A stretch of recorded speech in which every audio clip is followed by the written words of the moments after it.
الرسول فخذوه وما نهاكم عنه فانتهوا صدق اللہ العظیم.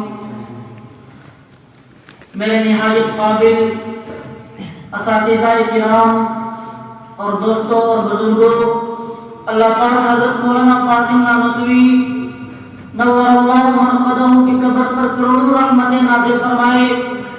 قاسم العلوم والخیرات حضرت مولانا قاسم نانوتوی نے ایک نانار کے نیچے چھوٹا سا پودا، اس کے نیچے چھوٹا سا جو ایک مدرسہ قائم کیا، جو آج دارالعلوم دیوبند کی صورت میں ایک عظیم یونیورسٹی بنا. اس درخت کے نیچے ایک استاد جن کا نام شیخ الہند محمود حسن تھا اور ایک شاگرد جس کا نام محمود حسن تھا. پڑھنے والا بھی محمود تھا اور پڑھانے والا بھی محمود تھا. جس نے پڑھایا اس کے نام بھی حمد تھا اور جس نے پڑھا اس کے نام بھی حمد تھا. میرے دوستو، عجیب بات یہ ہے کہ جس اللہ نے نبی کو بھیجا ہمارا تو اللہ بھی قابل حمد ہے، اور جس نبی کو اللہ نے ہمیں نبی بنا کے دیا اس نبی کے نام نبی محمد ہے. تو محمد کے لفظ کے اندر بھی حمد ہے کہ اللہ نے قرآن میں پیغمبر کے دو نام تذکیے کیے، دو نام ذاتی بیان کیے اور باقی وصفی بیان کیے. ذاتی نام قرآن میں اللہ نے جو حضور کے بیان فرمائے ان میں سے ایک کا نام محمد رکھا اور دوسرے کا نام احمد رکھا. میرا اللہ چاہتا تو اپنے نبی کو اور نام بھی دیتا، لیکن اللہ نے نبی کے لیے نام محمد تجویز کیا. میرا اللہ اگر چاہتا تو اپنے نبی کو نام کریم دیتا، کریم کا معنی ایک ہوتا. میرا اللہ اگر چاہتا نبی کو نام رؤوف دیتا، رؤوف کا معنی ایک ہوتا.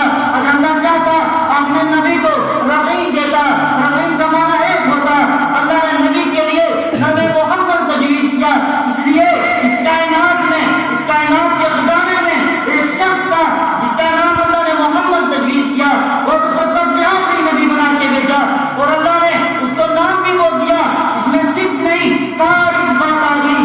اگر کوئی تم سے پوچھے کہ محمد کا معنی کیا ہے تو مختصر الفاظ میں ہم یہ کہتے ہیں کہ محمد اسے کیا کہیں، الذی اجتمعت فی الخصال المحمود کلها، کہ محمد اسے کہتے ہیں کہ جس کے نام میں ساری چیزیں جمع ہوں. میرے دوستو، آج کی اس محفل کے اندر، آج کی اس محفل کے اندر ہم کے تو ہماری زبان میں ہم کو نعت بھی کہتے ہیں اور تعریف بھی کہتے ہیں.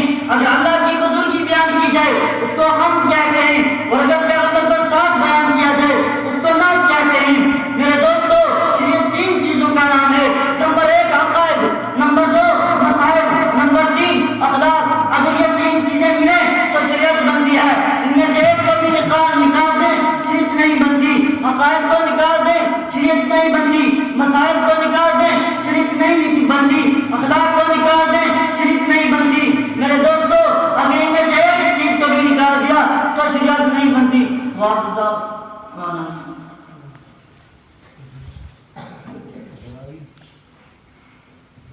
ماشاء اللہ، جزاک اللہ